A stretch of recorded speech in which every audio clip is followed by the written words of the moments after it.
उतना आप ही सोचिए ओके। उतना साल पहले। चलिए आज हम लोग मध्यकालीन भारत के बारे में समझेंगे कि उस समय कैसा दौर रहा है, कौन आक्रमणकारी आए हैं भारत पे आक्रमण करने के लिए।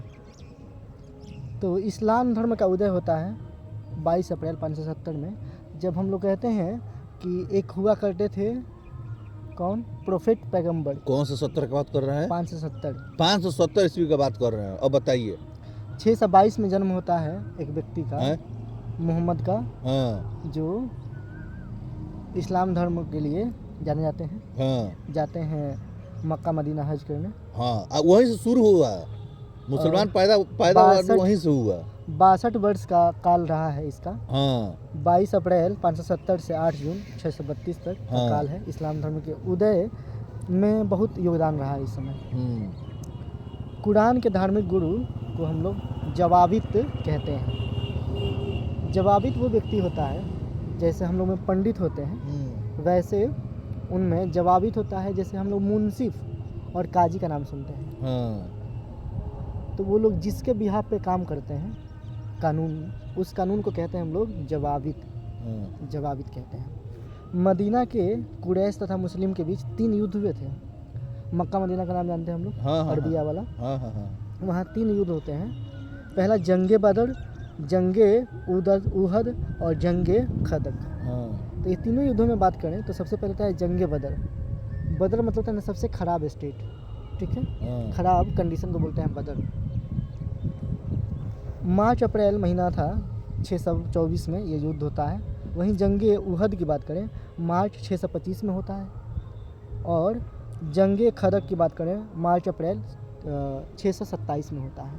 तो 1 साल 2 साल के बाद ये सब तीनों ये जंग लड़े गए हैं। इस्लामी कानून बादशाह को जो है राजनीतिक संस्था स्वीकार नहीं करता, इसलिए उत्तराधिकार के नियम को भी नहीं मानता है। जैसे अभी हम लोग कहते हैं कि राजा का बेटा ही राजा होगा, हाँ उत्तराधिकार की बात करते हैं। उसके पहले ये सब बातें नहीं थी। हिंदू जो धर्म में देखा जाता है उत्तराधिकार, यहाँ पे इस्लाम में नहीं था। मोहम्मद बिन कासिम से पहले अरबों के 2 असफल आक्रमण हुए थे भारत पे। जैसे मोहम्मद बिन कासिम की बात करें तो 712 में आक्रमण करता है, तो उसके पहले भी आक्रमण हुए हैं भारत उसके पे, हाँ हुए लेकिन हैं। वो सफल नहीं हुए हैं, अच्छा है ना। 7 से 11 पहला जो हुआ था, मैंने 7 से 12 बोला था उसका, 7 से 11 में हुआ था तो वो था उबैदुल्लाह। जैसे मोहम्मद बिन कासिम 7 से 12 में करता है, तो उसके पहले 7 से 11 में किया था उबैदुल्लाह, और दूसरा हुआ था 7 से 11 में ही बुदैल के द्वारा। हाँ। तो उबैदुल्लाह और बुदैल का नाम याद रखेंगे, जिन्होंने मोहम्मद बिन कासिम से पहले आक्रमण किया था भारत पे, है ना। अब अगर ये देखें उतना साल पहले की ये सब बातें हैं सर, आखिर बात बताइए उस समय का मतलब देखा जाए तो भारत का जनसंख्या कितना होगा? जो उतने ही में सब युद्ध हो गया, ये पराजित हो गया, वो पराजित हो गया। 611 612 के ईस्वी का बात हो रहा है। उस समय साला सही से कपड़ा नहीं पहनता होगा, सही से जानकारी नहीं होगा, सही से साला लिखना नहीं जानता होगा, सही से पढ़ना नहीं जानता होगा है। अब यहाँ बात करें हम लोग कासिम की, उस समय पैदावार किस तरह का था सोचिए। मोहम्मद बिन कासिम 712 ईस्वी में मकरान के रास्ते स्थल मार्ग से भारत पहुंचा। मकरान अराकौन, मकरान जो है यहाँ अफगानिस्तान के पास देखेंगे, पाकिस्तान के, तो उस साइड से आता है और भारत पर आक्रमण किया। वो जो रास्ता फॉलो किया उसमें देवल हो गया, देवल आया, उसके बाद नेवुर आया था, मकरान वाला इलाका, मकरान जो ये क्या नाम है, हिमालय पर्वत है ना, हाँ। उसके इस साइड जाएंगे पश्चिम हिस्से में, तो मकरान आएगा, है ना। स्टेट में पाकिस्तान का, पाकिस्तान में है ये, तो मकराना। ये जो आया है भारत, उसमें देवल आया था। देवल के बाद नेऊर, सेहवान, शीशम, रावण, ब्राह्मणबाद, अलोर, मुल्तान पहुंचा, उसके बाद भारत आ गया, है ना। जब ये आता है तो इंडिया में जो है कौन सा राजा था इस पे बात करेंगे। राजा दाहिर की मृत्यु रावण की लड़ाई में हुई थी। ये जो पहुंचता है यहाँ पे, रावण पहुंचता है कितने स्टेट में, 4थे स्टेट में। देवल पहुंचा था, नेऊन, सेहवान, सीरम, 5वें स्टेट में पहुंचता है रावण 4 स्टेट पार करने के बाद, और यहीं पे राजा दाहिर की मृत्यु होती है। कासिम ने दाहिर की पुत्रियों, जैसे उसमें थी सूर्य देवी और परिमल देवी, उनसे क्या होता है कि उनको पकड़ लेता है, युद्ध करता है, हराता है राजा को और पकड़ लेता है। शुद्ध सलाह उन लोगों को भी भोजन पकाने आई इस तरह के इतना नहीं उसको पता होगा। खाना नहीं मिलता था। हाँ, भूखर था सब, भूखर था सब। कहना चाहते हैं कि भूखर था। इंडिया सोने का चिड़िया और वो लोग आक्रमण किया लूटने के लिए भारत को। हाँ, ये सही बात है जनाब। तो जनाब अवधेश मोहतराम से गुजारिश है कि खलल नहीं डालें, ठीक है। हम लोग पढ़ाई के लिए पढ़ रहे हैं, बातें जो हुई हैं वो भूल जाइए। हाँ। एग्ज़ाम में क्या आएगा, हम लोग के लिए क्या फ़ायदेमंद है, उसकी बातें करेंगे हम लोग। तो जनाब कान्हा जी, आपसे भी गुजारिश है कि आप भी अपने मत को रखा कीजिए, इतिहास है इसलिए। उसने रावण में हराया था किसको? राजा दाहिर को, और उसकी पुत्रियां थीं सूर्य देवी और परिमल। उन लोगों को आगे चला तो ब्राह्मणवाद में जाकर छिपी थी, वहाँ से उनको किडनैप कर लिया, पकड़ लिया। और उस समय के राजा बहुत आतिताई होते थे। बलात्कारी। आतिताई मतलब कि परेशान करने वाले, किसी भी मामले में वो परेशान कर सकते थे। बजहरा शीशम के जाटों का सेनापति था। अगर बजहरा की बात करें तो यहाँ जब शीशम चौथे सीट पर पहुँचता है वहाँ ये सेनापति था।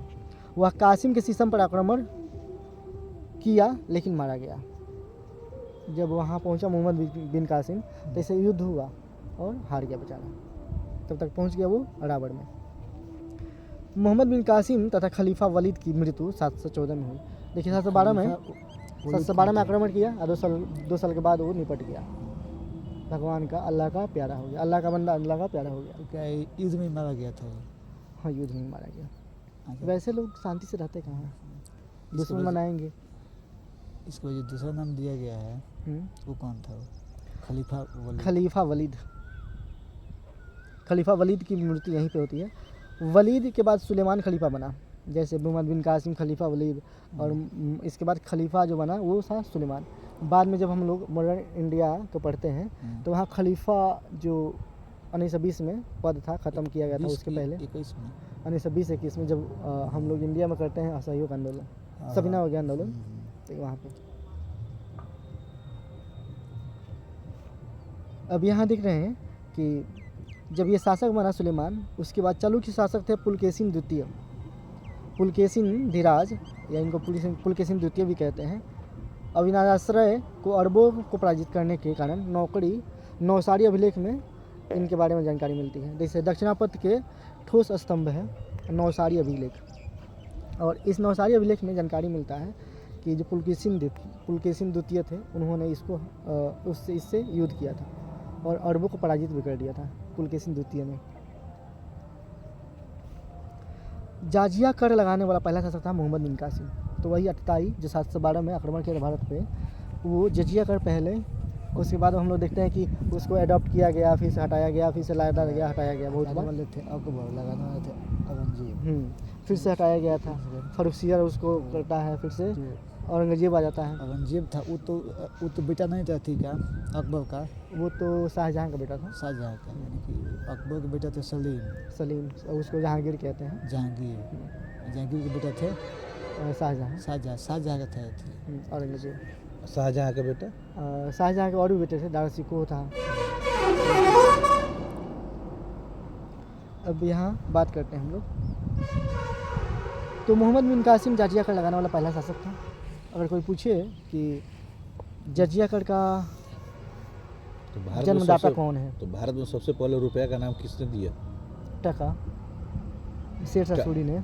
शेरशाह सूरी ने। टाका थोड़ी दिया, रुपया ये रुपया बता। वही, उसके पहले टका हुआ करता था। उसके पहले टाका हुआ करता था। टाका अभी भी बोला जाता है उसमें, आसाम का। हाँ, शेरशाह सूरी। शेरशाह सूरी ने अब आगे देखते हैं हम लोग। नाम इसका दिया जी, इसका नाम रुपया रखा जाए। पहले टाका चलता था। और टाका आप बोलिएगा आसाम साइड में जाइएगा तो टाका भी बोलते हैं अभी यहाँ लोग, इतना टाका। अगर आगे बात करें तो और भारत पर अरबों का प्रथम आक्रमण 636 में हुआ था। और उस समय खलीफा थे खलीफा उमर के समय में। ठाणे जानते हैं आप लोग, मुंबई के पास ठाणे है, जहाँ पे पहली बार ट्रेन चली थी। 16 अप्रैल 1853 में ट्रेन चली थी। 16 अप्रैल 1853 में। 636 कहाँ से आ गया? बात कर रहे हैं, ये मोहम्मद बिन कासिम के पहले की बात है। सक्सेस हुआ था कि नहीं हुआ था? ये असफल आक्रमण है। 1653 में चला था। भारत पर अरबों का प्रथम आक्रमण जो है यहाँ अरबों का बात हो रहा है, अब मुस्लिम शासक की अलग बात करेंगे हम लोग, है ना। हाँ अच्छा। तो 636 में खलीफा उमर के समय में थाने पे आक्रमण हुआ था। थाने मुंबई के पास है, हाँ जहाँ अच्छा जब ट्रेन चली थी भारत में तो उसका लेंथ कितना था, कितना दूरी तक वो सफ़र तय की थी? ज़्यादा दूरी नहीं थी, 34 किलोमीटर, 34 किलोमीटर है ना, था। 34 किलोमीटर चली थी। मुंबई से थाने तक डिस्टेंस चली थी वो 16 अप्रैल 1853 तिरपन में। उस समय शासक अपने यहाँ जो वायसराय थे उनका नाम था क्या नहीं? नहीं, इतने सर सोचने वाले थे तो बताइए। लॉर्ड 1853 डलहौजी। में ट्रेन आया डलहौजी। लॉर्ड डलहौजी थे। 1848 से 56 तक रहते हैं वो। है 1848 से 1856 तक वो भारत के सर? वायसराय रहे। 1853 में है ना ट्रेन चला, हम्म। और 1653 ईस्वी में ताजमहल बन करके तैयार हुआ था शायद। 1627 से बनना शुरू हुआ, 1627 से बनना शुरू हुआ था। शाहजहाँ ने उसको बनवाया तो। है बनाने में पैसे- जब इतना अच्छा सोच उसके ऊपर जा सकता है तो इतना अच्छा सोच इसके ऊपर नहीं आ सकता था, ट्रेन के ऊपर। जो और पहले हम थोड़ा आविष्कार करते। पश्चिम नहीं तो आविष्कार आवश्यकता की जननी होती है ना, ऐसा नहीं कि 2 साल पहले ही हो जाए। मोबाइल की आवश्यकता जब हुई तो लोगों ने उस पर सोचना शुरू किया, फिर सेमीकंडक्टर का आ गया, फिजिक्स, तो जन्म हुआ ना अभी मोबाइल का। तो आवश्यकता जैसे जैसे बढ़ती है इंसान की, वैसे वैसे चीज़ों का आविष्कार होता है। अब इसके बाद से आने वाले जैसे समय में कोरोना अगर कौन- नहीं आया होता तो हम लोग कोरोना वैक्सीन से नहीं अवगत नहीं लेते। होते। अब देखिए फिर से कोरोना फैल रहा है अभी के समय में, तो चलिए। कोरोना फैल रहा है तो वैक्सीन तो हम लोग के पास है तो ऑलरेडी। घंटे बोलते रहता है, चलिए तो ये फिर- बातें हैं कि आवश्यकता आविष्कार की जननी फिर है। फैल रहा है। घंटे बोलते रहता है। हाँ। कुछ अभी बहुत कुछ सुन रहा है कि बढ़ रहा है, दूसरा भैंस आ गया, नया भैंस आ गया है, लेकिन जितना हो गया उतना नहीं होगा। न जिस तरह से लोग डर रहे थे उस तरह से अब नहीं डर पाएंगे। अगर भारत में बात करें कि कैसे आते हैं ये आक्रमणकारी, तो भारत में पश्चिम से भारत में प्रवेश करने वाले 4 स्थल मार्ग थे। पहला था हैबर की घाटी, जो वहाँ हैबर के पाकिस्तान, पुख्तरनुब्गा जो बोलते हैं ना कि जो पैस्तून वाले होते हैं बकरी चराने वाले, वहाँ से उन लोग का रास्ता था।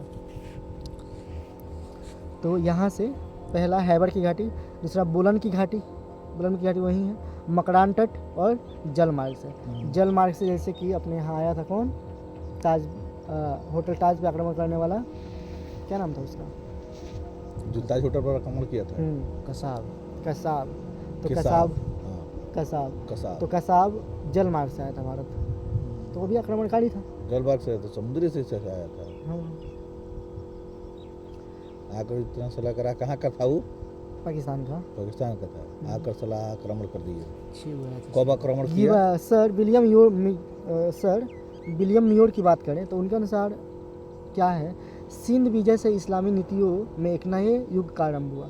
जैसे ही उन लोगों ने 2008 सिंध में आया विजय था किया वो। था, 2008 का बात है।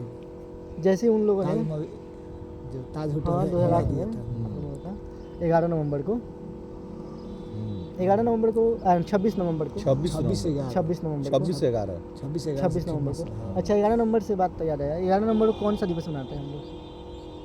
हैं? 11 नवंबर को कौन सा दिवस मनाते हैं हम लोग? शिक्षा दिवस, एजुकेशन डे। क्योंकि भारत के शिक्षाविद थे मौलाना अबुल कलाम आज़ाद। उनका जन्म हुआ था 11 नवंबर 1888 को, और भारत के प्रथम वो शिक्षा मंत्री भी थे। तो उन्हीं के जन्म दिवस को हम लोग मनाते हैं शिक्षा दिवस के रूप में। 11 नवंबर को यस, शिक्षक दिवस मनाते हैं। शिक्षा दिवस। Education day. कैसे सर? वो दो पेज नहीं पड़ेगा तो फायदा क्या होगा? कोई बात नहीं, हम लोग के पास जानकारी आ रही है ना तो कहीं ना कहीं से। कुछ तो जान रहा है। तो सिंध विजय जैसे इन्होंने किया तो उसके बाद यहाँ पे शुरू होता है एक इस्लामिक धर्म का वर्चस्व का। गिबन के अनुसार है, हज़रत मोहम्मद जो है उनके अनुसार एक हाथ में तलवार था, दूसरे हाथ में कुरान लेकर इस्लाम का प्रचार किया। तो हज़रत मोहम्मद जो थे वो एक हाथ में तलवार रखते थे और एक हाथ में कुरान शरीफ। जैसे जितना पढ़ेंगे हम लोग ये हदीसें पढ़ेंगे तो हदीसों में सब प्रोफेट के बारे में लिखा गया है कि उन्होंने क्या कहा है। हदीसों का बहुत बड़ा रोल है धर्म प्रचार के लिए, है ना। हदीसें बहुत सारी होती हैं, मतलब घर भरा होता है हदीसों से, जो पढ़ने वाले हैं, इस्लाम धर्म को जानने वाले हैं। सुलेमान जो था 9वीं सदी के समय भारत आगमन हुआ था उसका। और प्रतिहार शासक थे मिहिर भोज, वो पाल शासक थे धर्मपाल और देवपाल। तो इनके समय में सुलेमान का आक्रमण हुआ था भारत को। वहीं अलमसूदी की बात करें, 10वीं शताब्दी में आता है अलमसूदी। तो इस समय प्रतिहार शासक थे महिपाल और राष्ट्रकूट शासक थे इंद्र तृतीय। ये सभी नाम इम्पोर्टेंट है, इन सबको याद रखना चाहिए हम लोगों को। इतिहास क्या है पता है? आप अपने में कितना सुधार करना चाहते हैं, कितना सुधार करना चाहते हैं, हाँ, यही इतिहास बताता है। सही बात है। लेकिन हम लोग मानव प्रवृत्ति जो है सबसे तुच्छ दर्जे का है।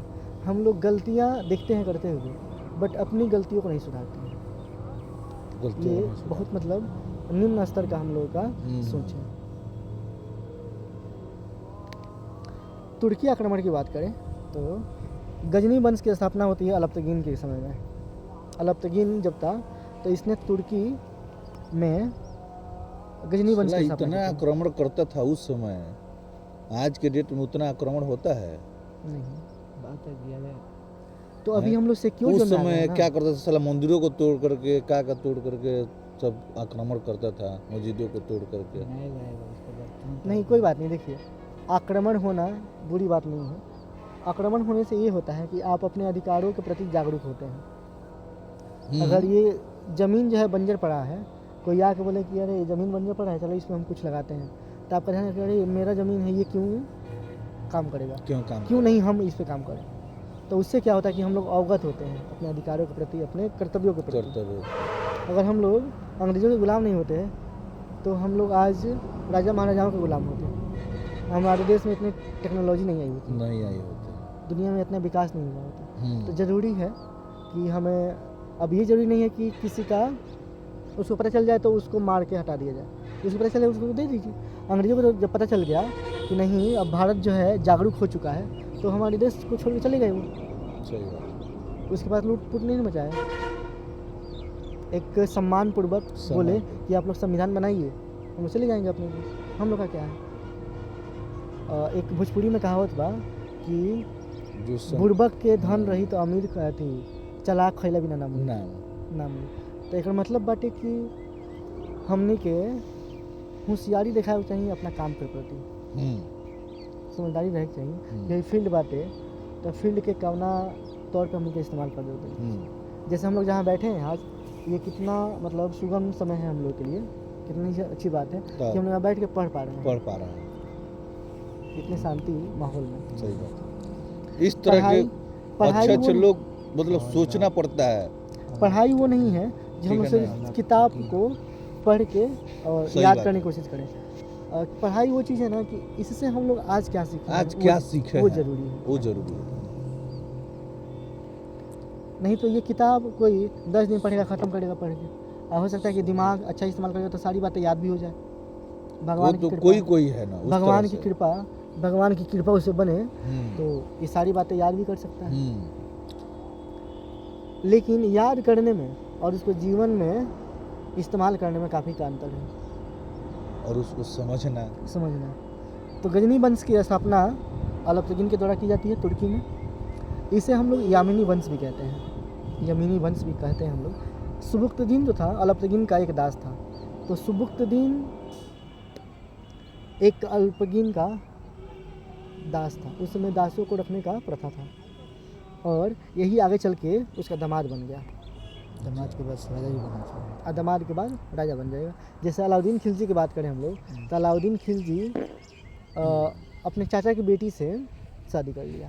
पहले गुलाम था, मतलब गुलामी कहेंगे, पहरेदारी करना, काम करना, तो वैसा ही कुछ था। जब उस लड़की को पता चला कि ये बहुत ही बूढ़े प्रवृत्ति का व्यक्ति है, तो वो लड़की क्या करती है कि उससे दूरी बनाती है। जब तक दूरी बनाती है उसके पहले ही उसके पापा को मार देता है। तो अलाउद्दीन खिलजी बख्तियार खिलजी को मार देता है। बख्तियार खिलजी नाम था या कुछ और नाम था उनका, मैं शायद मिस कर रहा हूँ नाम।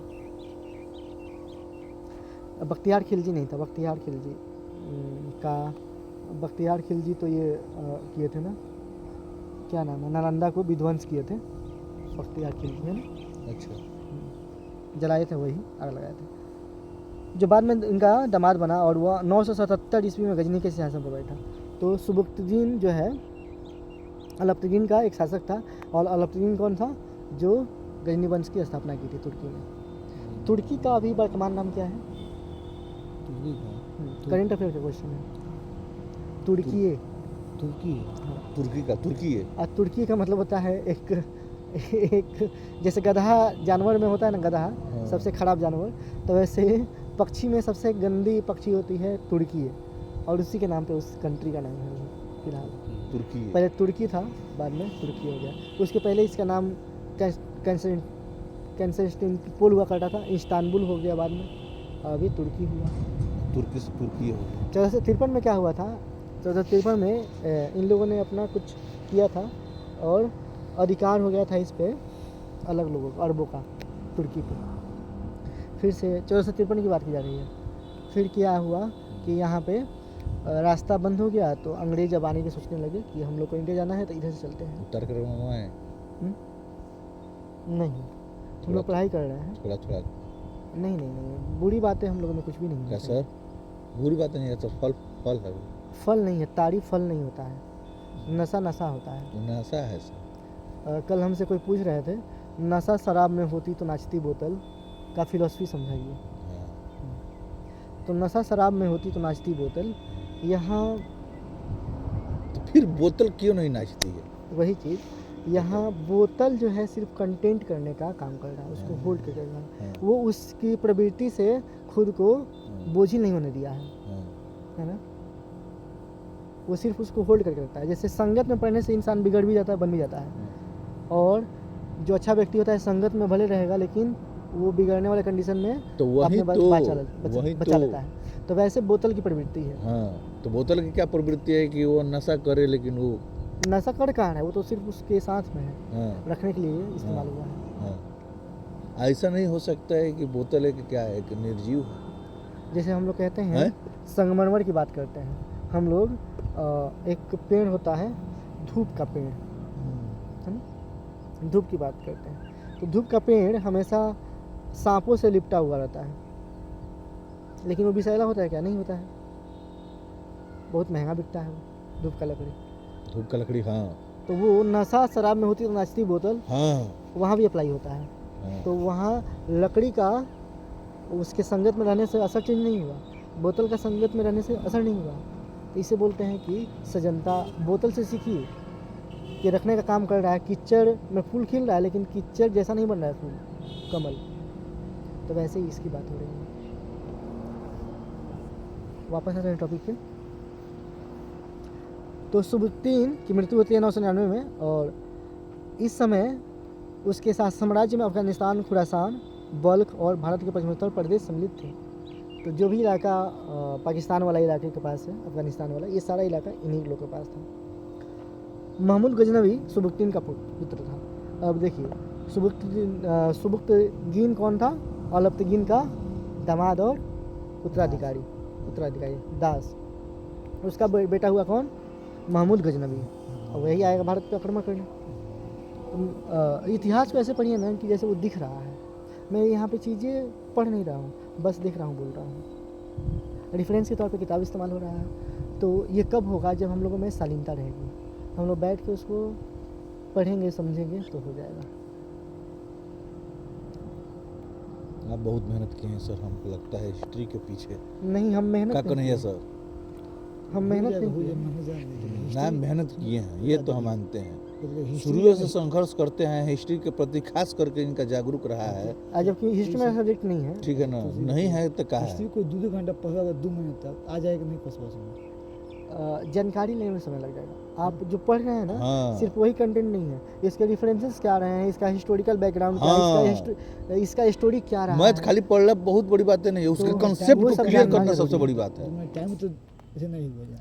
तो वो सारी बातें किताब खत्म करने से नहीं होगा ना। अलग अलग लोगों के संसर्ग में जाएंगे, हाँ। उनसे सीखेंगे। जैसे ज्ञान की प्राप्ति अब जो सही है, बात बोले, हाँ ज्ञान की प्राप्ति मतलब वो किताब खत्म कर दीजिएगा, ठीक है ना, इसमें पढ़ जो लीजिए, वो है, खत्म वो कर आपके पास आ दीजिए, जाएगा। सही बात लेकिन है। इसका इतिहास क्या रहा है, हाँ आपने तो डिस्कशन से होम्योपैथी होता है। डिस्कशन से अलग अलग लोगों के संसर्ग, अलग अलग लोग को सुनेंगे। जैसे कभी अवध ओझा सर को सुनिए, कभी कुछ करंट अफेयर या कुछ बातें जाननी हो तो विकास सर को सुन लीजिए। हाँ तो वैसे छोटी छोटी बातें हम लोगों में इनरिचमेंट होती जाएंगी, तो हम लोग एक दिन लगेगा कि अच्छा अब मैं बोल सकता हूँ ना, सही बात है। ये चीज़ें। तो पढ़ाई का ऐसा नहीं होता है कि कोई टाइम पीरियड होता है, आपको सीखना है, कहीं समय मिले सीख लीजिए, किसी से भी सीख लीजिए। सही बात है। यहाँ बात करते हैं कि अलप्तगीन, सुबक्तगीन, महमूद गजनवी। जो ये महमूद गजनवी थे वह सुल्तान की पदवी धारण करने वाले प्रथम नाम शासक ही इन थे। लोगों का पहले का अजीबो गजीब रहता था। इसमें पढ़ने में हाँ पढ़ने में आप पढ़िएगा फिर बोल पाना काफ़ी टफ होता है। काफी टफ होता है, सही बात है। नाम भी वैसे वो लोग रखते थे। हाँ अलप्तगीन। अलप्तगीन अब उस जब तक सुने नहीं होगा कि इसको इसका उच्चारण कैसे करते कैसे हैं कर पाए, तो दिक्कत होगा। दिक्कत होगा। हैं? सही बात है। जैसे शाहरुख खान साहब हैं, कितने प्यार से बोलते हैं कि तो किरण तुम नहीं समझोगे, मैं नहीं बोल पा रहा हूँ, तो उसके लिए उन्होंने कितना प्रैक्टिस किया होगा। प्रैक्टिस की हुआ है। ये अगर हमको किसी महिला मित्र को कुछ बातें बोलनी हो तो सोचना पड़ेगा मैं कैसे बोलूँ, लहजा क्या होनी चाहिए। ये आप तो सर इसमें तो मास्टर माइंड है, बोलने के लिए तो सोचना ये तो है नहीं। लांछन लगा रहे हैं आप मेरे ना पे। ना सही बात अभी है। वीडियो शूट हो रहा है हाँ माने तो ये लांछन लगा रहे हैं। उसे मास्टरमाइंड नहीं बोलते हैं, उसे बोलते हैं कि लोगों की भावनाओं को जानना, हाँ कि इनको क्या अच्छा लग सकता है, वही चीज़ बोलेंगे। वही चीज बोले। आज मैं ये चीज़ें यहाँ पे क्या बोलते हैं रिवील कर रहा हूँ, और कोई वीडियो देखेगा तो सोचेगा कि मैं क्या बोल रहा हूँ इसके बारे में। उसे बोलते हैं ना कि अवधेश सर को क्या अच्छा लगेगा, मैं इनसे वही बातें करूँगा। तो आप हम पे मतलब कि दिल के वो चीजें आपके पास है, जान दे दीजिए। वो क्वालिटी वो दिखता है। और ये सारी तो नहीं है बातें सर, ये सारी बातें करके नहीं आती हैं, ये सारी बातें हिस्टोरिकल बातें हिस्टोरिकल हाँ, जान करके होती हैं। ये अपने अंदर से भावना लाना अब पड़ता है। मैं बोलूँ अपने बारे में तो मैंने अभी तक माया जाल से दूर रहा हूँ। ऐसा नहीं कि मेरे मतलब दोस्त यार नहीं हैं, लेकिन माया जाल की किसी के लिए अपने लाइफ का इम्पोर्टेंट समय देना वो माया जाल है, वहाँ से मैं दूर रहा इसमें हूँ। दिन आगे हम लोग सारा बर्बाद हो गए हैं। और आपको बोल रहे हैं कि चलिए, कह रहे तो- भाई 2 दिन रुक जाए, शादी होती है, कहाँ है शादी चल रहा है, माया जाल जो है खत्म। ना वो, और ये हमारी ज़िंदगी में भी अहम रोल प्ले करता है। ठीक है अब ना। अगर मेरी जिनसे शादी होने वाली वो देखेंगे तो उनको लगेगा कि मैं क्या बातें बोल रहा हूँ यहाँ पे, लेकिन हम किसी के लिए बच के रहेंगे तो हो सकता है कोई मेरे लिए भी बच के रहेगा। परसेप्शन और सजनता जैसे रहेगा ना वैसे लोगों का संसर्ग होते जाएगा आपके जीवन में, दोस्ती वैसे लोगों से होती जाएगी। चलिए वापस आते हैं पढ़ाई पे हम लोग। जी तो प्रथम जो खलीफा का सुल्तान का धारण करने वाले थे उनका नाम क्या था, महमूद गजनवी। यही पहली बार सुल्तान शब्द का इस्तेमाल किए। अच्छा। उसके बाद राजा महमूद महाराज गजनवी। धीराज ये सब चलता था। महमूद गजनबी, हम्म। गजब नाम। किनके बेटे थे ये, ये सुबुक्तगीन। सुबुक्तगीन के। सुबुतगीन के, सुबुक्तगीन। सुबुतगीन। बगदाद के खलीफा अल कादिर बिल्लाह ने उसे यमीनुद्दौला तथा भाई, उन लोग का नाम अमीन याद उल कर कर मिल्लत की उपाधियाँ दी। क्या मिलता है? अब जब सुबुक्तगीन। हाँ? अल कादिर बिल्लाह थे वो खलीफा थे, वो बड़ा उसके पहले खलीफा चलता था। उस समय खलीफा लसन आपस में लड़ाई कर लसन, पर हमनी के रोटे का पड़ता होगा कि याद करे के पड़ता है जो का कोई लसन वो कहने अल के कादिर लिए क्या बिल्लाल नाम थे, रहा है वो या पढ़ा पड़े। अल कादिर बिल्लाल थे, बगदाद के खलीफा थे। हम्म। उन्होंने इनको जो उपनाम दी, मतलब नहीं बोलते हैं कि उपाधि दी, उन उपाधियों में था यमीनुद्दौला, यमीन उद्दौला, और दूसरा यमीन उद्दौला, दूसरा अमीन उल मिल्लत, अमीन उल मिल्लत। ये दोनों उपाधियाँ किसकी थी, महमूद गजनवी की। एग्जाम में हो सकता है पूछ दिया जाए कि हम लोग किनको कहते हैं यमीन उद्दौला, तो बोल देंगे महमूद गजनवी। मैं एक व्यक्ति का नाम लेना चाहूँगा यहाँ पे, उनका मेरे जीवन में बहुत बड़ा रोल रहा है। पंकज कुमार हैं मेरे भतीजा, अभी दानापुर के वो पदाधिकारी हैं, अच्छा दानापुर। कार्यपालक पदाधिकारी हैं, है ना? मेरे बड़े पापा के नाती हैं, हमसे उम्र में बड़े हैं। उनको मैं आइडियलाइज करता हूँ। और उनके बड़े भैया हैं दीपक कुमार, वो अभी एसआई हैं एयरपोर्ट पे। अभी दिल्ली एयरपोर्ट पे उनका पोस्टिंग है। तो इन लोगों का मेरे जीवन में इतना बड़ा रोल रहा है, मैंने उन्हीं लोगों से पढ़ना सीखा है। उससे पहले मैं तेज़ था पढ़ने में, है ना। अरे अभी उन भी लोगों है से सर। जब उन लोगों के साथ में आया, मतलब 10वीं पास करने के बाद, तो मुझे पता चला कि बैलेंस कैसे करना है लाइफ को, पढ़ाई को, जानकारी होते हुए उसको एक्सप्रेस कैसे करना है। अरे सर अभी उन भी लोगों से मैंने सीखी। अभी भी सर बहुत कुछ जानकारी है आपके एक पास। मेरी महिला मित्र रही हैं गुंजन जी, तो उनसे मैंने सीखा कि लोगों से कैसे मिलना है, लोगों को कैसे आपके बारे में पता होगा, तो आपकी बातों से उनको पता चलेगा कि आप कौन हैं। तो आपको अपने खुद को एक्सप्रेस करने आना चाहिए। ये मेरी सारी बातें रिवील हो रही हैं, अरे रिकॉर्ड सर हो कोई रही बात थी। नहीं ऐसे कीजिए, वो कोई क्वेश्चन पूछिए तो इसमें, हटा चलिए आगे पढ़ें। मछली सब काट फोन कीजिए, मच्छर काटेगा। स्टॉप कर दीजिए वीडियो से।